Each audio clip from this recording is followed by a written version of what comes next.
Hi fellow travelers, this is Rose Forbes with Roseboro Travel. I am a travel agent and today I'm going to be talking to you about cruising and about how to choose your perfect Caribbean itinerary, because there are lots of different options when you're looking at choosing a cruise, and I just wanted to give you some ideas of what's out there so that you can make a great decision to have a fabulous vacation at sea. So choosing the best cruise for you, I think the first thing we need to look at is the region. Where would you like to go? If you're short on time and you don't want to pay too much in airfare, you're probably going to choose a Caribbean cruise. So that's what we're going to focus on right now.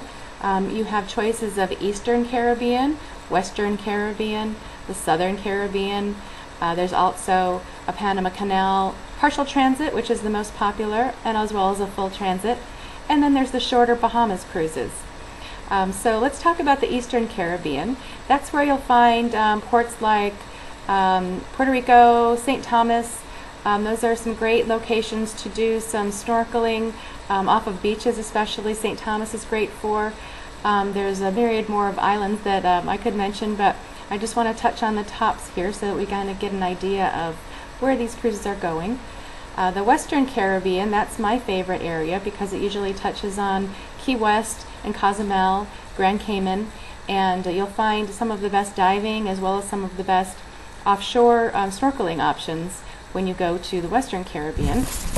Getting to the Southern Caribbean, you can sometimes find trips that are usually longer than 7 days that will go to the Southern Caribbean from Florida, but most of them are departing from San Juan, Puerto Rico, because they want to get you started a little farther south to get you through that southern part within that 7-day time frame.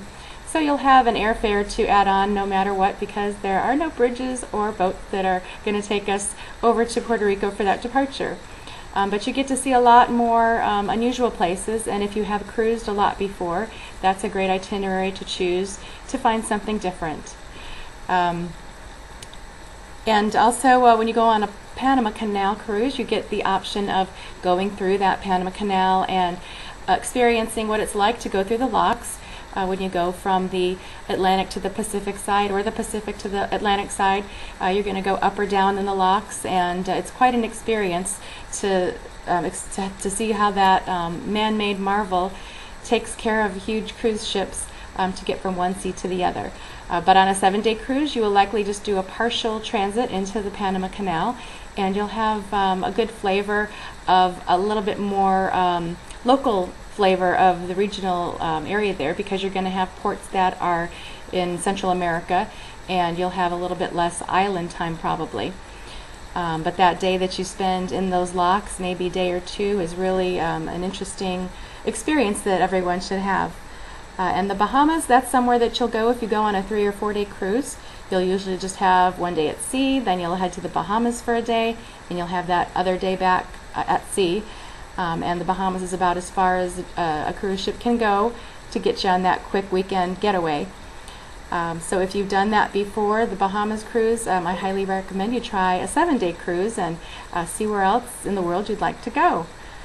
So after you choose the region in the Caribbean that you'd like to go to, the next thing we want to find out is the number of days. So are you looking at doing a quick getaway? Are you looking at doing a 7-day? If you can stretch it to 9 or 10 days, you can get to the Southern Caribbean or Panama Canal transits a little easier. But that will also determine the cost of your cruise as well. The more days you go on a cruise, of course, the more it usually will cost, unless you find yourself a great last-minute deal. And something else to consider, number 3, on deciding where to go to in the Caribbean, is the number of sea days versus port days. So if you're somebody who loves to go and go, see, do, then a perfect itinerary for you will be not too many sea days. You're going to want to have a lot of port days so that you can not have as much ship time, but be on land and explore and figure out what's all in the different islands. If you are more of a person who likes to relax and just unpack your bags and lay by the pool, then you're probably going to want more of an at-sea cruise that's got a lot more sea days. And those are the days where you get more options for onboard activities. There's going to be more bingo options. You'll have more time for the casinos and shopping, because when we're at port, the ships have to close the shops and have to close the casinos, so you won't be able to do those activities on a highly intensive port itinerary. So take a look at how many sea days there are and how many port days there are on the itinerary and see what appeals to you. Personally, I tend towards a little bit of seasickness, even though I've been on 48 cruises. So I choose a cruise that has the least amount of at sea days. I like a lot of port days, which means that the ship's going to leave port maybe 6 o'clock in the evening, and it's going to be at the next port 7 o'clock the next morning. So if the seas do happen to be a little rough, I've only got a little while to bear it, and most of it's going to be sleeping in my bed.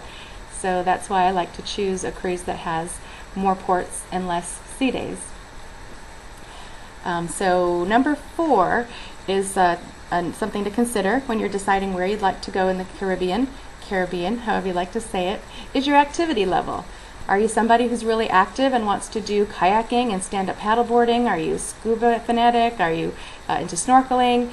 Do you want to really get out on the horseback rides? Do you want to figure out what's happening, in the mountains?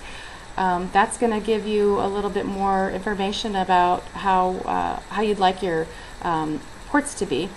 And again, if you're someone just out for relaxation and you really are not that interested in exploring the kind of adventures that are on shore, then you'll probably want a little bit more relaxed itinerary, something that you're not going to go out and do the adventurous stuff. There's always going to be options for shopping and beach time and things like that too. So if you're into water sports versus walking tours, there's always going to be, no matter where you're going, there's going to be some great options for really active people and for really relaxed settings. And if you have some kind of, limited ability for moving, there's going to be plenty of accommodations for you too if you're just looking at doing, seeing the town and staying close by the ship. So number 5 on the list of top tips for choosing your perfect Caribbean itinerary is to decide about the shore excursions that you'd like to do. So you've already figured out where you'd like to go. You've decided how many days you want to be there. You've decided whether you want a port-intensive itinerary or a sea day intensive itinerary. You've figured out whether your group, not just you, but everyone you're with, what their activity level is going to be. And now we're going to concentrate on our shore excursions. So there's 2 ways to go with shore excursions.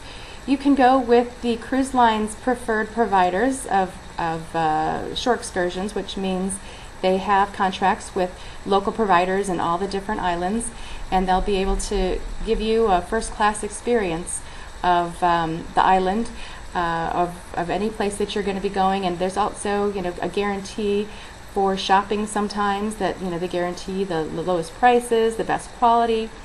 But the best thing about getting a shore excursion sponsored by the cruise ship is that you're guaranteed to get back to the ship. That's a very important part of your cruise.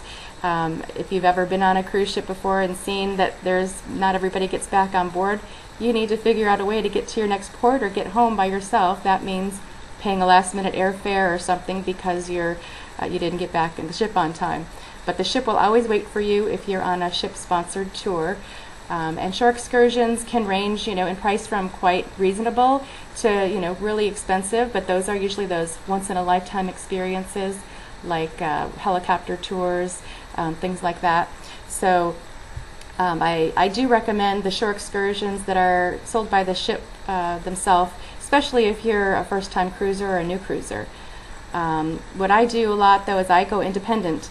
And what I'm able to do by going independent is, yes, I am definitely taking a risk, but I'm able to create an itinerary for myself that's really specific to what I'd like to do. And that usually might include food tours or wine tastings or something that's a little bit more towards the kind of thing that my group might want to do. Maybe you are with a bunch of runners and you want to go on a 5K and develop some kind of a different itinerary for that. So that's the reason that you might want to do an independent tour. And you can also find providers that are on the islands that are very reputable through different websites and making sure that they've been reviewed well and they've got great system of deciding what kind of what kind of activities they do, what they charge, and how satisfied people are with their service. So there you have it. Those are my tips, my 5 quick tips for choosing a Caribbean itinerary for a cruise. I'm Rose Forbes with Roseboro Travel. You can connect with me by phone at 386-747-7427. I would love to help you choose the perfect cruise for you. And you can also find me on Facebook at www.facebook.com/Rose Forbes Travel. It's been a pleasure. Talk to you soon.